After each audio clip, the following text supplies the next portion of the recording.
I went to a little fiber market last week and I got myself some sari silk. Which means I think it is time for some experimentations. Woo! Experimentations being that I have never spun anything silk before. So we're going to blend this with something else I got at a fiber market. I got 2 of these. It's a blend between Texel and Swifter bats. Personally, for my liking, they don't seem blended enough. I think they just passed through a carder once. I have a carder and I also have some silk that I want to add to it. So we're going to make our own new, improved, experimental bats.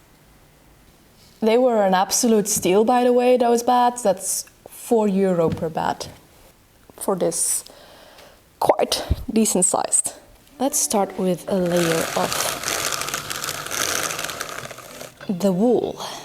And as we know, I am a sucker for Texel, and Swifter actually is a mix.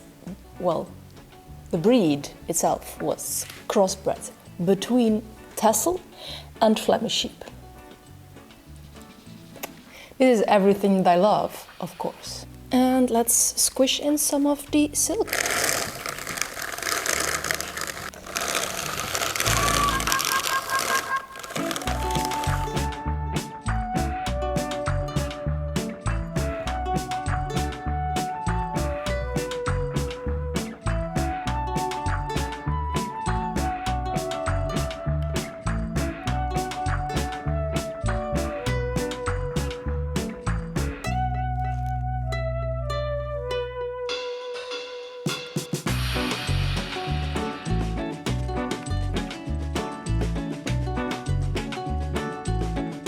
Even though my drum carder is literally called the Giant, I do believe that it's smaller than the carder that the bats originally came from, because I'm going to call this half bat. I mean, it's half of what I had in the bat. Good. And look at it, the stripes of silk. This is going to be such an interesting spin. Here we go! 4 Swifter Texel sari silk bats.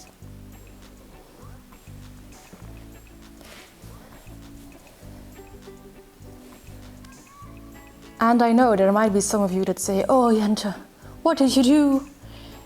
Mixing sari silk with a medium grade wool is completely devaluing the silk." No, no, no, my friends, it is not. It absolutely is not. Ooh. I wish you could feel this. So for those who are not really into the spinner's lingo and don't know what I mean with sari silk is silk that is, well, derived from recycled saris, which means that this is technically cut up fabric. But of course, fabric is fiber and you can spin fiber. You can technically also spin fabric. But since it is cut up fabric, it's really stringy and sometimes has really short bits. So this is why I am opting for a long draw, woolen draw spinning, so that the shorter fibers can get caught nicely with the longer ones.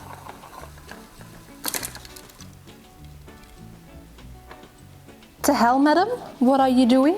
Why are you just throwing your drive band off? I know why she is throwing her drive band off. One of the maidens is actually pretty loose. I have tried in the past to like slip under a little bit of paper. Didn't really work.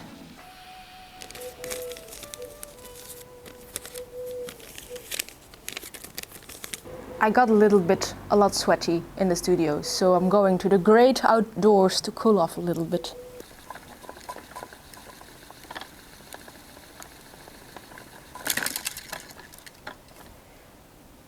I think I might just cut my losses and spin on another wheel until I figure this problem out.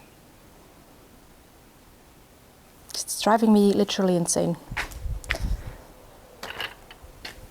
Jillian has always been well behaving.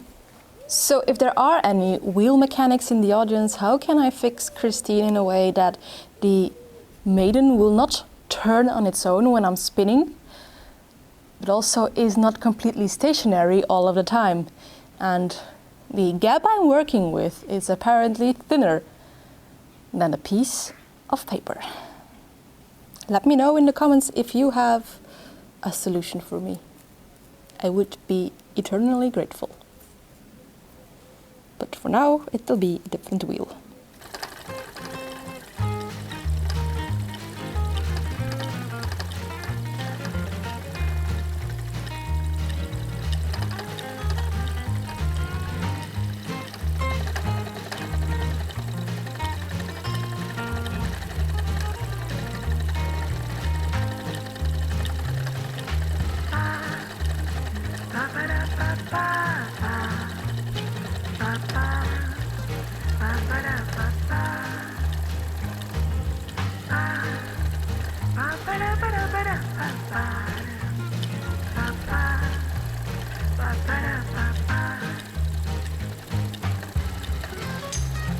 So now, after our false start with Christine, actually this is looking rather interesting. The silk has such a great contrast on this wool, not only in color but also in texture. I'm pretty excited for this, even though not everything is super consistent, because I am working with a new fiber after all. But it's going to be cool, chaotic, almost goblin core yarn.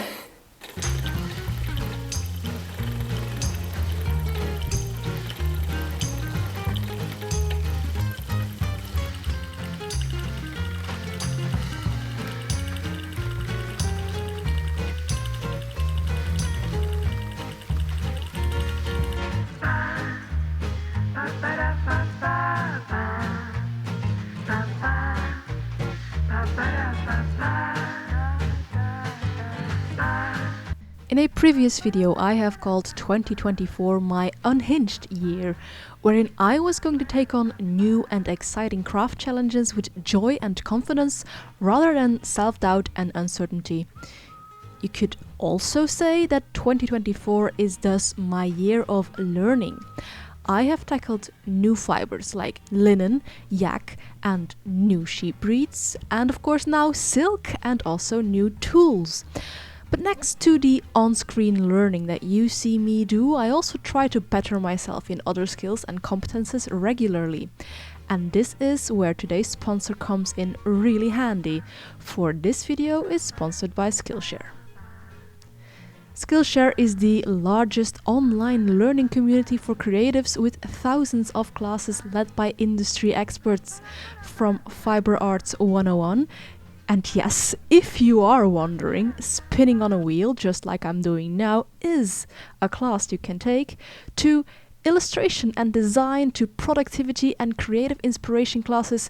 Skillshare can help you take your skills to the next level. Via curated learning paths, you learn how to master a new skill or competency. I myself am following the learning path on the editing software I use, DaVinci Resolve, so as to improve my skills in video making for you guys. Skillshare has made finding your ideal class or learning path easier with a new and improved class system, which includes smarter class categories, new topics, and the ability to find classes by software and material. And yes, yarn is such a material. If you want to join Skillshare as well, then head on down to the description box, because the first 500 people to use my link in the description will receive 1 month free trial of Skillshare. Get started today! Oh, I was going to tell you that I've got my 2 bobbins full and we're going to ply. But now there is a butterfly on my plant over there. I don't dare to move. Don't want to disturb it. There's been a lot of this particular kind of butterfly in my garden this morning. Kind of thinking that maybe there has been a plant in my garden where they all have been like in pupae and chrysalis form, and now they're all coming to life.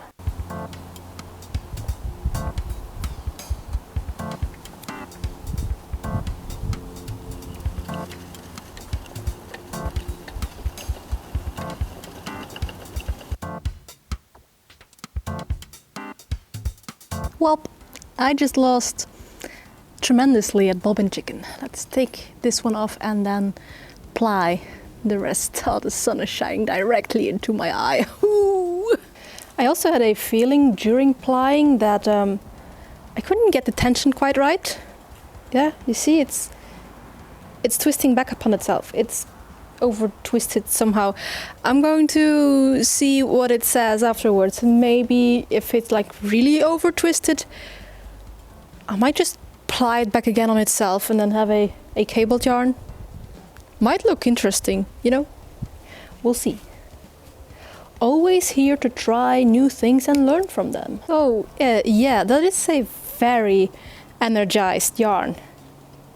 Look at all these curls that it has. When you encounter a yarn that is energized like this, you have a couple of options. Firstly, accept the energy of the yarn. Your knitting might get a little bit lopsided, but sometimes that's an effect you want to achieve. Or you could pass it through your wheel again, but then in the opposite direction, and then take a little bit of the twist out of there. Or, as I just have hinted at, just ply it back on itself. That will also diminish a little bit of that energy. And then you have an interesting 4-ply cabled yarn. I think we're going to go with that last option. I have never spun a cabled yarn before. Let's just do that. I've also never spun with silk before. This is a video of firsts. Here we go. Made 2 approximately equal balls of my yarn. Let's ply it again. It's a bit tricky to get the right tension and also have a yarn that looks nice. Sometimes people ask for tutorials or expect tutorials on this channel, but I'm just taking you along on my own personal learning path. It's like the slightest bit of twist that this yarn wants to be sort of balanced, and I'm not used to treadling and drafting this secure and slow. It's a challenge. We like challenges, don't we? It could also very well be that because of plying this together, all the colors will get muddled. It will just become one brown mess with some golden flecks of silk. And I'm prepared for that to be the outcome. Oh, I think that was too much twist. Yeah. Like, you know how they say how a donkey doesn't hit itself on the same stone, right? I have failed at bobbin chicken twice with the same yarn. No! So, after all that experimenting, having fun playing, learning stuff, we now have approximately circa just about 180 meters of this cable-plied 4-ply yarn. Is this the correct terminology? I do not know. But it looks like this, exactly as I had thought.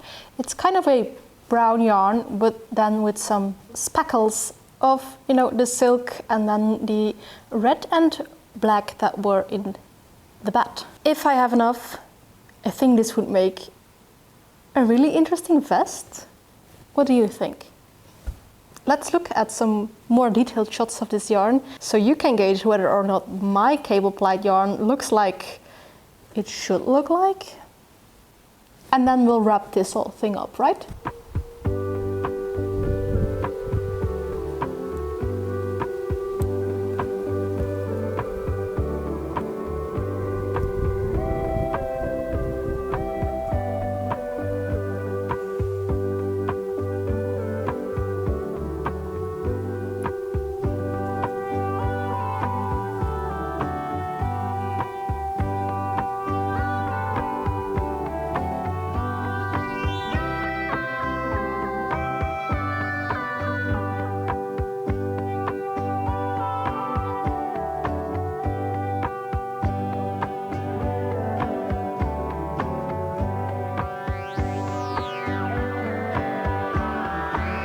So as you probably, or maybe even hopefully saw, some of it looks good.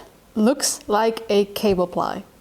other parts just look like a really messy 4-ply. And honestly, that's okay, because that wasn't really what I had set out to do with this yarn, but what this yarn told me, well, maybe you could try this. Thank you, yarn, for letting me try this. As I have said, I am convinced that this will look great as a vest, even like on this dress, yeah? However, I might need a little bit more, so I'll get to spinning that other bat and plying the rest of the yarn that is still left on my bobbins after the first time I lost at Bobbin Chicken. What would you do with this yarn? And would you have done something different with the sari silk fiber that I got? What would your plans be with that fiber, with this yarn? I said before that I just spun whatever the yarn wanted to be, whether that was slubby or consistent, and everything that wasn't silk was very consistent. However, the bits where there was silk, it was quite slubby. But that now makes for interesting texture, I guess. Anyway, I have spun this, I had fun spinning this, and in the end that is all that matters. Hold up, don't finish that wrap up just yet. I have some things to say. And who am I? Well, I am Jente, who is one day older and one day wiser, as the saying goes. I have now spun up the rest of the singles that were still on my bobbins, but now I plied them intentionally as a cable plied skein, and it is much more consistent and much better. That is the way of learning things, right? You practice them. And what I actually wanted to say is, when I was finishing up the final bit of this yarn, I recollected all the comments on my videos that have said that you find me so fearless in my spinning, in my crafting, and well, what is there to fear actually? Yes, silk might be kind of a precious commodity. Even when it is a precious commodity such as silk, you do not have to be fearful to use it. Handspun might also sound like a precious commodity, but it is made to be used. That is its function. It is made to practice, because how else can you make the very pretty, perfect, masterful things if you do not allow yourself to be an amateur? And to be honest, I am not always this quote-unquote fearless in whatever I do. I have quite a bit of anxiety about a lot of things. But crafting is exactly the space in which I can let go of that anxiety, because my yarn will not judge me, right? My sweaters will not judge me. I will wear them and be proud of them, because heck, this is something I made. This is something I made, and I learned from it. I learned to listen to the yarn, what it wants to become. I learned to work a kind of little bit with silk. And I've also learned that I need more practice with both cable plying and working with silk. And I think that's more precious a commodity than silk itself. Now, apart from all the philosophical things that I have been thinking about, I also realized that I didn't tell you that this yarn is particularly very soft. But that is not a surprise, because both Swifter and Silk have the S of soft in their names. And you know that I like Texel.